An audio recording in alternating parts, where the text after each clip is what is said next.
Good morning and welcome to South Loop TV, the best place for all the latest of what's happening on campus and around the South Loop. I'm Anijah Reeves. And I'm Hunter Warner. And first up this morning, unfortunately, the Reverend Jesse Jackson has unfortunately passed away. But this week in Chicago, we are celebrating his life. Reporter Andrea has the latest for us. We're here at the Rainbow Push Coalition headquarters, where hundreds are lined up to pay their respects to civil rights activist Reverend Jesse Jackson. Today is not only about mourning, but honoring his legacy. Reverend Jackson has spent decades as a civil rights leader, minister, and advocate for social justice, running for president twice and founding the Rainbow Push Coalition to fight for inequality and empower communities. As a steady stream of supporters lined up outside the headquarters, some traveling from across the country to honor him, among them was one woman who said that he personally showed up for her family during a difficult time. We had so many beautiful memories. We had the Push Expo on 43rd and Halsted, where we get to perform, and celebrities, and he also, what I liked about him, he used to always tell us we were stars too, because we was a part of the choir. So all I can say, he was a beautiful person. Like so many people here, stories like hers are a reminder that Reverend Jackson's impact wasn't just national, it was personal. His ties to the faith community ran deep, including at Fellowship Chicago, led by Pastor Reginald Wayne Sharp Jr. It was a symbol of hope, a symbol of resilience, a symbol of compassion, and I just feel like we owe him to carry that legacy forward. Chicago Mayor Brandon Johnson also paid tribute to Reverend Jesse Jackson, stating that his impacts will be felt for generations to come. Young people, and my hope is that as we face tremendous challenges in this particular political climate, that young people draw hope and strength from Reverend Jackson's life. As mourners left the building, some were overcome with emotion, reflecting on the words and legacy of Reverend Jackson, including his famous I Am Somebody poem. And I remember as a little girl just feeling pride every time I heard that speech and feeling like I was somebody, because if no one else told me, I'm blessed that I heard it in my home, but I also heard Jesse Jackson always telling us that we are somebody. And so it's a big loss for the city, the state, our nation, and the world. The events will continue through next week as supporters travel from across the country to pay their respects. Reporting from Hyde Park for South Loop TV, I'm Andrea Childress. What an amazing and just beautiful way to send off one of the city's just very best. Yes, what a way beautiful way. I love that so much. Yeah, and unfortunately we do have some more sad news. Unfortunately, the ARC will no longer be a housing option here next year for Columbia students on campus. Jalen Barlow has the latest for us. The sun is setting at the Architect Oak Colony, a Columbia College Chicago housing building. The lease is not being renewed this upcoming May. For students at the ARC, this building isn't just housing, it's community. Well, it's a bit disappointing. I like this because it's very spacious and it feels actually like an apartment. The views are amazing and I love the architecture. I really love it. It's so fun. The administration said in a statement they evaluated the decision in regards to long-term housing needs. I figured it was because of that, because they told us like there's so many vacant rooms in this like building. The administration's explanation is an easy concern for some students who say they want clearer answers about where the money will go. Where's the money going to be allocated? What is it going to be put towards? Is it going to be put back into the professors and the presidents and the Board of Ed's pockets? Is it going to go back to the students? Is it going to increase scholarship funds? Is it going to increase financial aid for us? I'm just a little bit confused on where that money's going. Others worry about what fewer housing options will mean for affordability and competition next year. I just know that's going to be so stressful because everyone is going to be fighting against the good rooms, and now we only have less choice to choose from. For students, especially those balancing jobs, tuition, in some cases international work restrictions, the uncertainty adds another layer of pressure. It's just so hard like maintaining that balance of like student and job. Because, to be honest, I don't know how people can go and like make a living. With move-out deadlines approaching, residents are now searching for their next place to live, hoping it will feel as much as like home as the Ark did. Reporting from the Ark, I'm Jalen Barlow. We unfortunately also have a breaking update to that story that is just hitting our desk this morning. Unfortunately, the Dwight is also not going to be included in next year's housing options, as they were unable to fill 40% of the beds. As a reminder, housing opens up on March 17th for all students. That's the same day as Election Day and St. Patrick's Day, so make sure that your ducks are in a row when housing opens up. Yes, and you can visit, as a reminder, housing applications are open now. Follow the link below on our South Loop TV website to get more on this story as well. The link to the housing applications for fall 2026. And in other news, with the primaries for the Senate race right around the corner, voters are full of questions for who's on the ballot and what are they promising. Sydney Richardson has the latest for us. Illinois voters are preparing to go to the polls for a Senate primary on March 17th to fill a vacancy left by retiring Democrat Dick Durbin. The primary comes as Democrats nationwide are seeking to regain control of the government after Republicans won the House of Representatives, Senate, and White House in 2024. As a solid blue state, Illinois has 3 frontrunners vying for the Democratic nomination: Representatives Rajna Krishnamurthy and Robin Kelly, and Lieutenant Governor Juliana Stratton. And I think, like, just based on a lot of things I've been seeing, you know, I can't open anything without getting an ad for a candidate. A lot of them are like, you know, they're promising to, like, oh, we're the ones who are going to actually do something. And it's like, that's what you say. Fingers crossed. In the March 2024 primary, voter turnout was shockingly low in Chicago, with only 20% of registered voters casting their ballot. Of those votes, only 3% came from voters aged 17 to 24. I'm a firm believer in, if your vote doesn't mean anything, then why are they trying so hard to stop you from voting? Because at the end of the day, if you want to see people that you like in power and who you think will actually enact the things that you care about, then you have to vote. Early voting opened at downtown polling places on February 12th.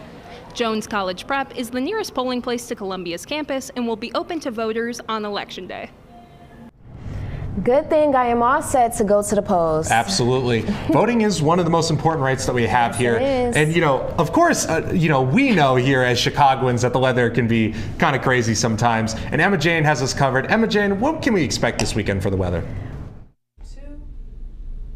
6 more weeks of winter. As the weekend rolls in, it seems like the groundhog might have been onto something. Chicagoans are still missing a warm weekend and are looking forward to a sunny Friday, bringing highs of 61. The weather this weekend, though, isn't looking much better. For Saturday and Sunday, you should continue to bundle up with high winds and clouds on the horizon. Coming up with more about the observance of Ramadan. Absolutely, and the MOCP has something great in store for us for their 50th anniversary.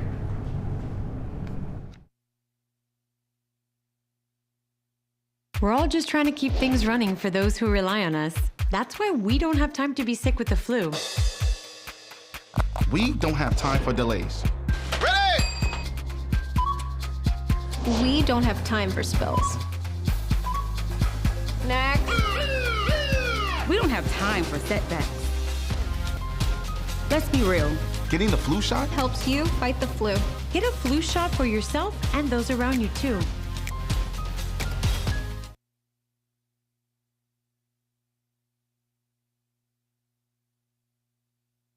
People couldn't see my potential, so I had to show them.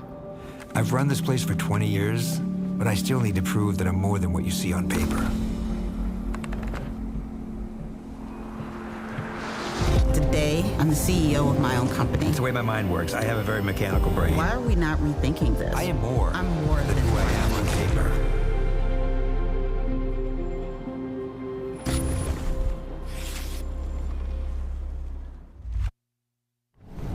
Welcome back to South Loop TV for all the great things happening on and around campus. And back up here, let's talk a little bit about the observance of Ramadan.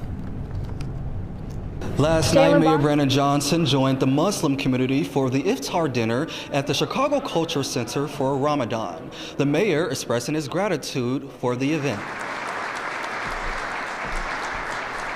Those of us may have arrived here by different means, but we do know that white supremacy worked overtime to separate us on the bottom of slave ships. But yet here we stand together, worshiping one God under one roof in the greatest, most amazing city in the world, the city of Chicago. A wide variety of people met with the mayor, even Columbia College Chicago's President Bolton. Members of the Muslim Civic Coalition sharing their Chicago story. This week was the first week of Ramadan, and we lost a dear brother and ally in Reverend Jesse Jackson. And I want us to remember him as someone who stood for all people, who stood for us. I'm also a Chicago kid that lost her mother the same day that we lost Jesse Jackson. They came to Chicago about the same time. Mommy brought my sister and I, 2 little babies, to Chicago, where Jesse Jackson came to fight the civil rights.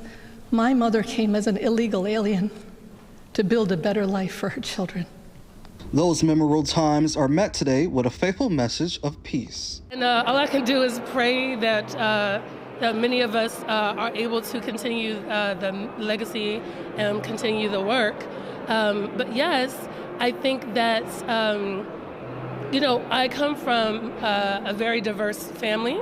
African-American mother, Baptist, who converted to Islam, and a Nigerian Catholic father. So my whole life is about interfaith and working together and people coming together. And so I think at the end of the day, and one of the things that the mayor said today is that, we're following one God and one community. In times like these that we're facing as a community, we have to come together. And I'm so glad that everyone did. Ramadan is set to end March 19th. Then the following day is Eid al-Fitr, the festival of breaking a fast. That includes a praise service, then a meal afterwards. Reporting from the Culture Center, I'm Jalen Barlow, South Loop TV. What a cool way to learn more about people and their culture and to round out Black History Month. Absolutely. It's super important to remember people's culture and to highlight people's culture, especially in times like these. But anyways, the MOCP has a big milestone. They are celebrating 50 years of operation, and with that, they have a great exhibit that they want to show off. Let's take a look. To celebrate the 50th anniversary, the MOCP is presenting the most expansive showcase yet, highlighting the depth and evolution of its permanent collection. I spoke with student coordinator Oriana de Loranzare about why this milestone is so important to both the museum and the campus at large. Important to look at a whole institution's archive and see how it grows through time. Anybody who's really interested in not just like the specific work that's at the museum, but how an institution archives and collects throughout time. So this is really interesting to see that progress through 1976 to 2026. And with over 10,000 pieces of work in the archive, there's no shortage of material. The exhibition spans multiple floors and features everything from traditional photography to experimental and abstract pieces. De La Nazare says one work in particular stands out to her. One of my favorite pieces in this exhibit is the Matthew Finley piece over there. It is a old-time archival photo of 2 men dancing, and it has glitter over it, and the story is basically he had an uncle who presumed to maybe be gay, and so he went through an archive and he kind of reorchestrated the history of what that meant.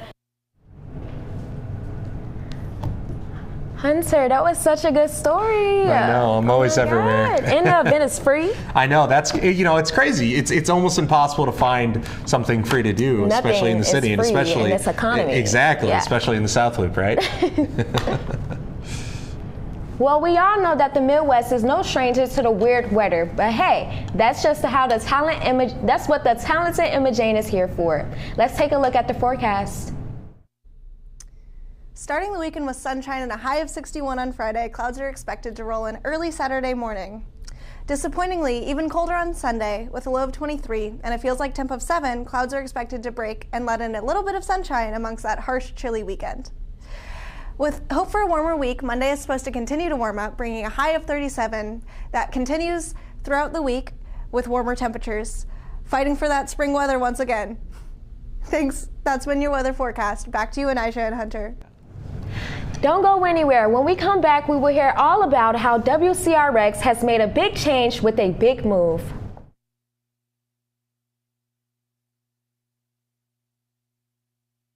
We're all just trying to keep things running for those who rely on us. That's why we don't have time to be sick with the flu. We don't have time for delays. We don't have time for spills. Next. We don't have time for setbacks. Let's be real. Getting the flu shot helps you fight the flu. Get a flu shot for yourself and those around you too.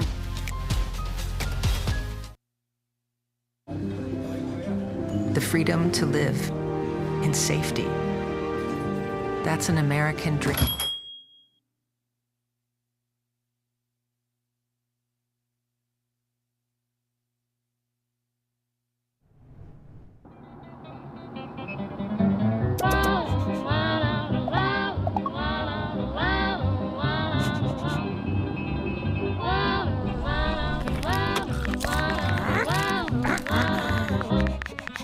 No, no, no. Turn it down. Turn it off. Get a hand. Lose the bells and whistles. Drive without distractions.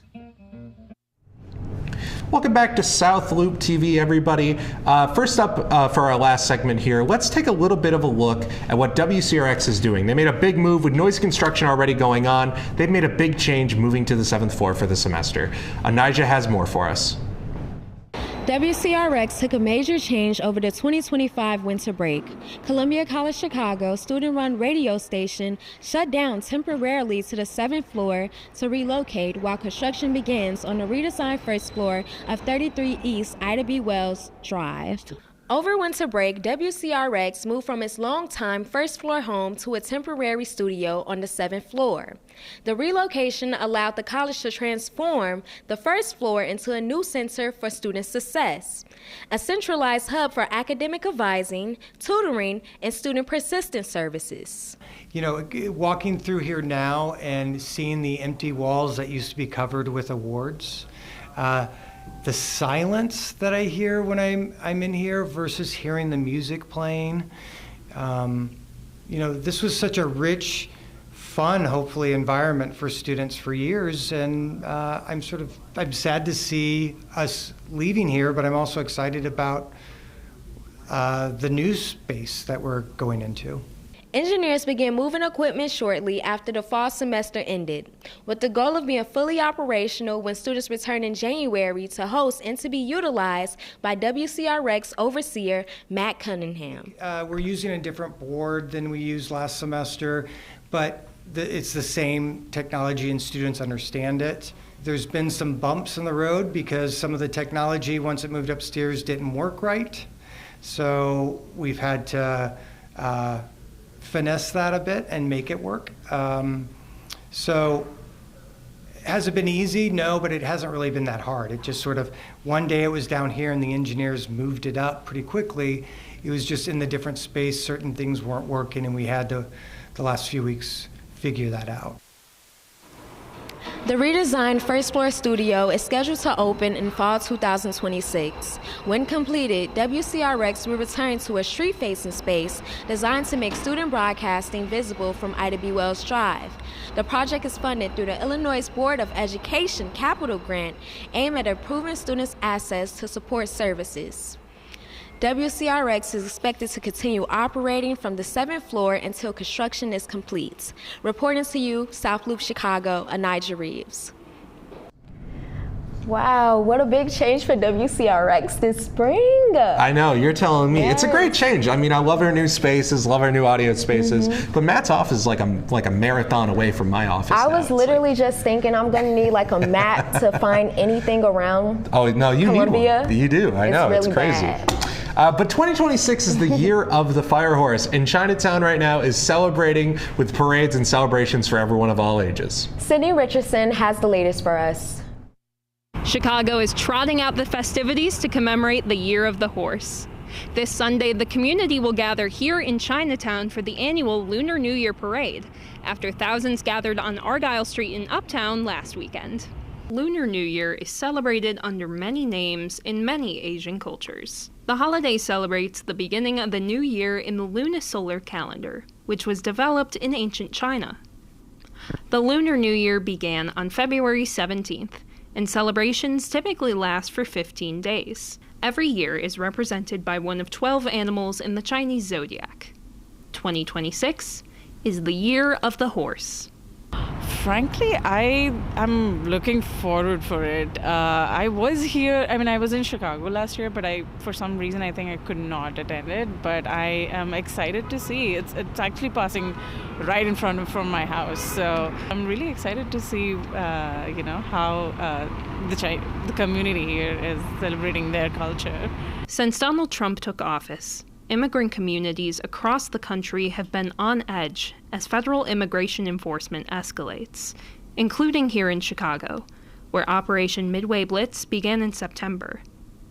Still, the community is coming together to celebrate their traditions. I think it brings a sense of reassurance for everybody in the community.